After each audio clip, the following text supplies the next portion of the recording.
की अद्भुत कथा है। सुदामा चरित्र के बाद भगवान कुरुक्षेत्र गए हैं, जहां भगवान अपनी गोपियों से 100 वर्षों के बाद भेंट करते हैं। कितने वर्षों बाद मिले? 100 साल।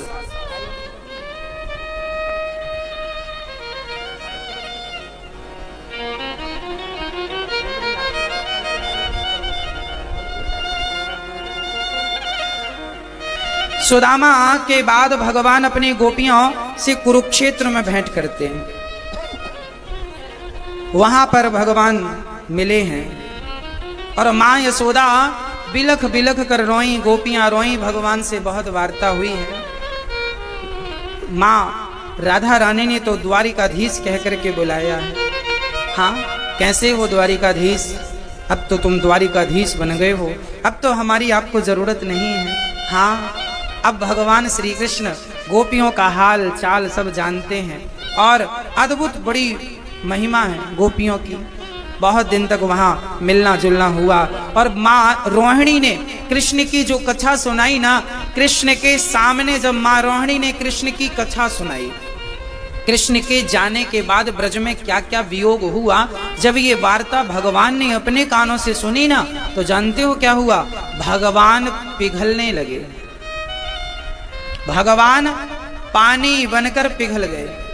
वही भगवान का पिघला अंग जो अंग पिघला, आज उसी पिघले अंग को हम जगन्नाथ भगवान कहते हैं। भगवान के हाथ पिघल गए। कहते हैं ना, सोना पिघल जाता है, लोहा भी पिघलता है, पानी बन जाता है, टेम्परेचर हो। उसी प्रकार भक्ति और प्रेम का वो टेम्परेचर मिले तो आदमी भी पिघल जाता है। प्रेम से भगवान पिघल गए। हाँ, आज भगवान के हाथ, मुंह, नाक, कान पिघल गए। आज वही रूप में भगवान जगन्नाथ जी खड़े हैं। हाथ नहीं, पांव नहीं, मुंह नहीं, कान नहीं, बिनु पग चले ही सुने ही बिनु काना, कर बिनु कर्म करे विधि नाना वाली बात हो गई। सुदामा जी के भगवान द्वारिकाधीश जगन्नाथ भगवान बन गए और उसके बाद भगवान की सारी पत्नियां और फिर गोपियां सब वापस आईं और भगवान कृष्ण से माता देवकी ने 6 पुत्रों की जिद की, हमारे बच्चे हमें लौटाओ, हमारे पुत्र हमें लौटा दीजिए। सारे पुत्रों की जिद की मां यशोदा ने।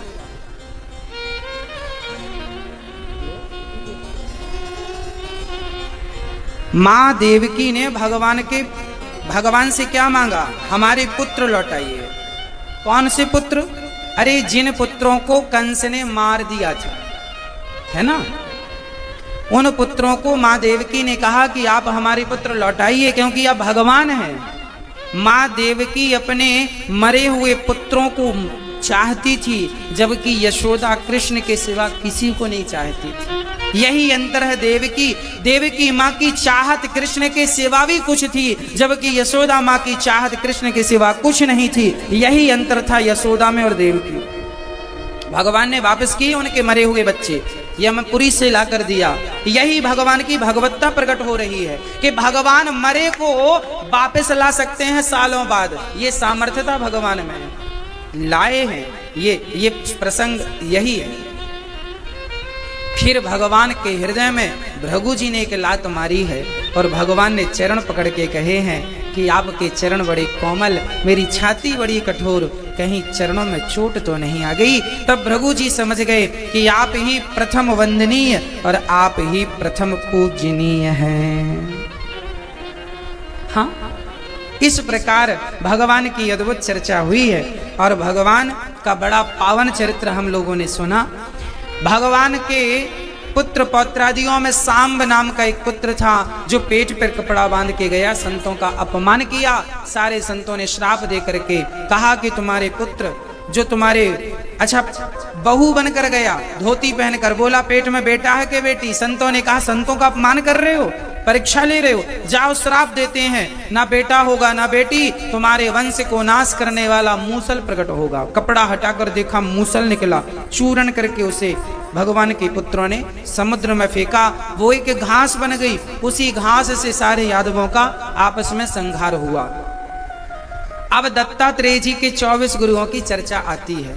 पृथ्वी से शिक्षा पाई सहनशीलता की, वायु से शिक्षा पाई कि वायु सुगंध दुर्गंध दोनों से गुजरती है, आसक्त कहीं नहीं होती। उसी प्रकार आप सुख में रहो दुख में रहो, आदि मत बनिए किसी के। और जल को गुरु बनाया, जैसे जल अपना स्वभाव कभी नहीं छोड़ता शीतलता का, हमें भी अपनी शीतलता का स्वभाव कभी नहीं छोड़ना चाहिए। अग्नि को गुरु बनाया, जैसे अग्नि सब कुछ भस्म कर देती है, उसी प्रकार हमें भी आप सम्मान करो तो भस्म कर दें हम, और अपमान करो तो भी भस्म कर दें हम। अर्थात कोई आपका सम्मान करे तो भी सम्मान में मत उलझ जाना, और कोई अपमान करे तो अपमान में मत उलझ जाना, क्योंकि सम्मान और अपमान दोनों ही बंधन के कारण है। हमें इन दोनों से ऊपर उठना चाहिए। ना सम्मान पर ध्यान, हाथी जब चलता है तो लोग उसकी आरती उतारते हैं और कुछ कुत्ते भौंकते हैं, ना तो वो आरती उतारने वालों पे ध्यान देता है ना भौंकने वालों पे। हाथी चला बाजार कुत्ते लगे हजार। ईश्वर की ओर जब आप बढ़ेंगे तो सम्मान करने वाले बहुत मिलेंगे, अपमान करने वाले बहुत मिलेंगे। ना सम्मान में उलझना है ना अपमान में। ये शिक्षा आपको अग्नि को गुरु बनाकर दत्तात्रेय जी ने अग्नि से सीखा है। ये 24 गुरुओं में एक गुरु अग्नि। चंद्रमा को, सूर्य को, कबूतर को, अजगर को, समुद्र को, मतलब एक एक गुरु बनाकर सबसे एक एक चीज सीख ली। मतलब ये शिक्षा आपके और हमारे लिए है कि कहीं से भी सीखने को मिले सीख लीजिएगा। शिक्षा कहीं से मिले जल्दी से कैप्चर कीजिए, पकड़ लीजिएगा, उसे मत छोड़िएगा।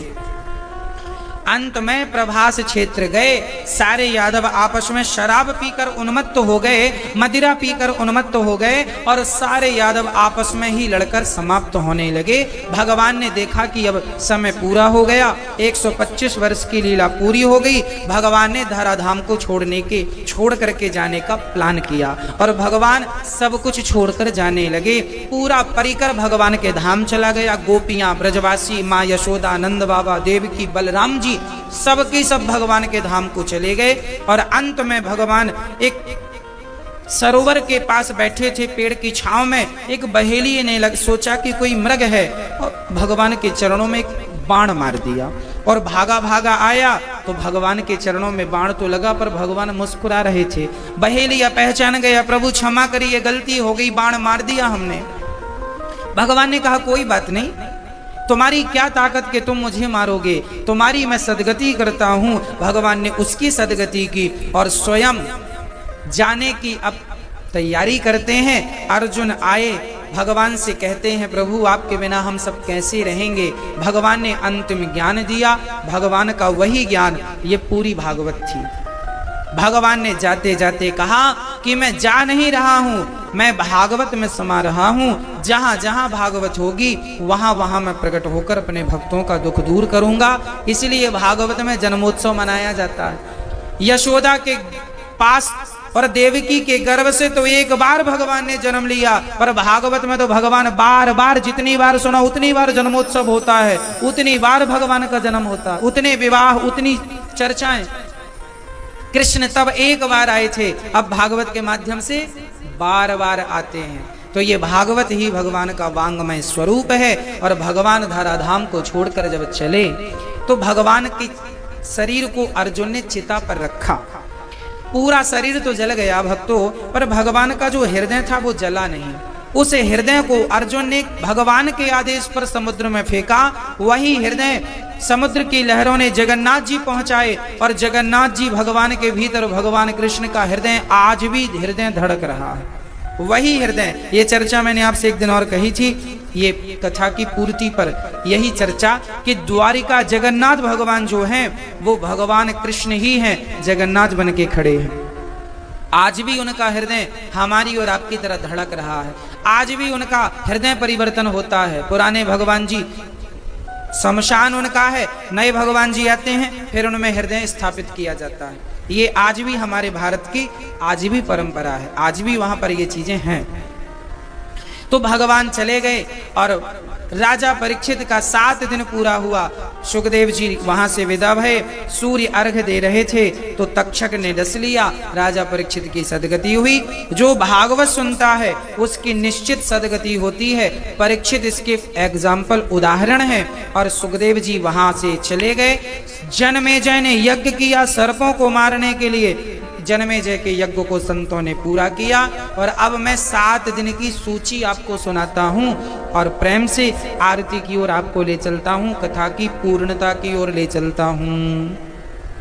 प्रथम दिवस की कथा में आपने सुना भक्ति ज्ञान वैराग्य को भी भागवत से मुक्ति मिली, धुंधकारी को भी भागवत से मुक्ति मिली। कहने का तात्पर्य यह है कि भागवत कितना भी बड़ा पापी हो उसे मुक्त करने की सामर्थ्यता रखती है, हृदय को शुद्ध करने की सामर्थ्यता भागवत जी रखती है। दूसरे दिन की कथा में आपने सुना राजा परीक्षित ने कलयुग को रहने के 4 कमरे बनवाए। द्यूतम पानम स्त्रियः सूना। कलयुग का पहला स्थान जुआ है, जहां जुआ वहां कलयुग। इसलिए जुआ ना खेलिए, शराब ना पीजिए, मांस ना खाइए, चरित्रहीन ना बनिए। इन 4 से बचिएगा तो भगवान मिलेंगे। इन 4 में से किसी एक में उलझ गए तो फिर सुलझना बड़ा मुश्किल है। अब सुदामा अब भगवान तीसरे दिन की कथा में ध्रुव चरित्र, प्रहलाद चरित्र और चौथे दिन की कथा में भगवान कृष्ण का जन्मोत्सव, आपने राम जन्मोत्सव कृष्ण जन्मोत्सव का पावन चरित्र सुना। 5वें दिन की कथा में कृष्ण की दिव्य बाल लीलाएं सुनी, कैसे मक्खन चुराया, कैसे पूजा की गोवर्धन की। और 6वें दिन की कथा में रुक्मिणी मंगल। आज 7वें दिन की कथा में भगवान के अन्य विवाह और सुदामा जी का चरित्र के साथ कथा को पूर्ण करते हैं। यदि इस कथा को कहने में कोई त्रुटि हुई हो तो अपने दास को, अपने सेवक को, अपने पुत्र को, अपने भ्राता को अपने भाई समझकर, पुत्र चरणों का सेवक मानकर इस दास अनिरुद्ध को क्षमा कीजिएगा। क्योंकि भगवान की कथाएं बहुत है, हरि अनंत, हरि कथा अनंता। हमारा तो उद्देश्य ये है कि इन कथाओं के माध्यम से, इन कथाओं के पीछे एक मैसेज जो है ईश्वर हमें देना चाहते हैं, हम वो एक मैसेज, हम वो एक प्रेरणा ले लें और अपने जीवन में कुछ अपना लें। भगवान नाम अपना लें, भगवान की कथा अपना लें और चरित्रों को घर में गाने लगें। पूरी भागवत का सार यही है कि आप अपने घर में आधा घंटा भगवान का कीर्तन कीजिए। भगवान का कीर्तन जब करेंगे तो आपके घर में कोई बाधा नहीं, कलयुग का कोई प्रभाव नहीं। जहाँ एसी होती है, एसी की हवा होती है, वहाँ गर्मी का प्रभाव नहीं होता। 9 तपे में भी एसी के पास रहेंगे तो कंबल ओढ़ना पड़ेगा। जैसे गर्मी का प्रभाव एसी की हवा में नहीं होता, उसी प्रकार जहाँ कीर्तन होता है वहाँ कलयुग का कोई प्रभाव नहीं होता। भगवान के नाम से कलयुग का प्रभाव शून्य हो जाता है। जैसे एसी के सामने गर्मी का प्रभाव शून्य हो जाता, उसी तरह कीर्तन रोज कीजिए। हरे राम राम राम हरे हरे, हरे कृष्ण कृष्ण कृष्ण हरे हरे। किसी भी हाल में भगवान का नाम, भगवान की कीर्तन, भगवान की कथा ना छूटे। हर पल पति पत्नी बच्चों को संग आधा घंटा श्री कृष्ण गोविंद हरे मुरारी कीर्तन जरूर करिएगा। जहाँ नित्य कीर्तन होती है वहाँ भगवान का वास होता है, तो कीर्तन बनाए रखिएगा, कथा श्रवण करते रहिएगा। और नित्य इस कथा के नाम से पुरुषोत्तम माह में कम से कम एक वृक्ष जरूर लगाइएगा। इस पुरुषोत्तम माह में लगाया हुआ वृक्ष फलदायी है, पुण्य देने वाला है। तो वृक्ष लगाएंगे तो प्रकृति बचेगी, ऑक्सीजन बढ़ेगा, दूषण प्रदूषण समाप्त होगा और प्रकृति बचेगी तो हम बचेंगे, संसार बचेगा। तो वृक्ष जरूर लगाइएगा कथा के नाम से कि हमने कथा सुनी, इसकी याद में एक वृक्ष लगाएंगे। जितना बड़ा वृक्ष उतनी बड़ी आपकी भक्ति होगी। और जल जरूर बचाइएगा। जब बरसात का पानी छत में गिरता है तो उसे जमीन पे जाने के लिए एक वाटर हार्वेस्टिंग का प्रावधान जरूर लगाइएगा। और जरूर एक गड्ढा खोदकर बड़े पत्थर डालकर छत का पानी उसमें डालिए, ताकि पूरा पानी जमीन के भीतर जाए और पानी हमारी पृथ्वी माँ की प्यास बुझाए। क्योंकि जल है तो कल है, जल है तो जीवन है। और इन्हीं शब्दों के साथ आज आपसे कुछ मांगने का भी मन कर रहा है। यदि आप कहें तो आज मैं आपसे कथा की दक्षिणा मांग लूं, कौन कौन देगा? आज ये दास अनिरुद्ध आपसे धन नहीं मांगेगा। ना मुझे नोट चाहिए, ना मुझे वोट चाहिए, ना नोट की चाहत है, ना वोट की चाहत है। यदि 7 दिन की कथा सुनकर कुछ सीखा आपने, कुछ समझा आपने और मुझे कुछ देना चाहते हैं दक्षिणा के रूप में, गुरु दक्षिणा, तो मुझे अपने जीवन की खोट अर्थात अपने जीवन की बुराइयां ला करके भागवत जी के कदमों में, चरणों में डाल दीजिए। शराबी शराब दे दे, जुआड़ी जुआ दे दे, तंबाकू गुटखा सिगरेट बीड़ी, और आप आज से संकल्प लीजिए झूठ नहीं बोलेंगे, कपट नहीं करेंगे, छल नहीं करेंगे। ये जो गंदी आदतें हमारे भीतर हैं, दुर्वासनाएं हैं, हम इनका परित्याग कर दें। हम अपने भीतर की तमाम बुराइयों को पहले देखें कि हमारे भीतर बुराई क्या है। फिर हम अपनी बुराई को स्वयं देखें और स्वयं भागवत जी के चरणों में समर्पण करें। हे भागवत जी, आज आपके चरणों में हम संकल्प लेते हैं, व्रत लेते हैं कि झूठ नहीं बोलेंगे, आज से कपट नहीं करेंगे, छल नहीं करेंगे, किसी के संग नफरत नहीं करेंगे, सबसे प्रेम करेंगे, सब में भगवान को देखेंगे। ये भाव लेकर जब आप भागवत जी को कुछ देंगे तो भागवत जी आपको बहुत कुछ देंगे। पहले आपको देना पड़ेगा भाई। जब आप देंगे, किसान खेत में बीज देता है तो फसल आती है, अब बोए ना और फसल काटने चला जाए तो कैसे होगा? पहले आप दीजिए फिर वो आपको देगी। व्यापार के लिए पहले आप देते हैं तब वो व्यापार आपको वापस करता है, पैसा वापस आता है। उसी प्रकार भागवत जी को पहले आप अपनी बुराइयां दीजिए, फिर भागवत जी अपनी कृपा की बरसात आपकी तरफ करेंगी और आपकी झोली भर जाएगी, जो चाहत है पूरी होगी। और आज मैं भागवत जी से प्रार्थना करूंगा कि हमारे भैया भारत शर्मा जी, मैया श्री कुसुम शर्मा जी, आज इनकी जो भी इच्छाएं हैं भागवत जी इनकी इच्छाएं अवश्य पूरी करें। इनके घर में सुख शांति और समृद्धि बनी रहे, भगवत कृपा इन पर बनी रहे, इनकी भक्ति, इनका प्रेम भगवान से, इनका ज्ञान, इनका वैराग्य दिनों दिन बढ़े और भगवान की कृपा इनको प्राप्त हो। और जो भी मन में एक संकल्प जागे, इच्छा जागे, बिहारी जी उसे जल्दी से जल्दी पूरी करें। आपके जीवन में खुशियां बनी रहें। आपका बहुत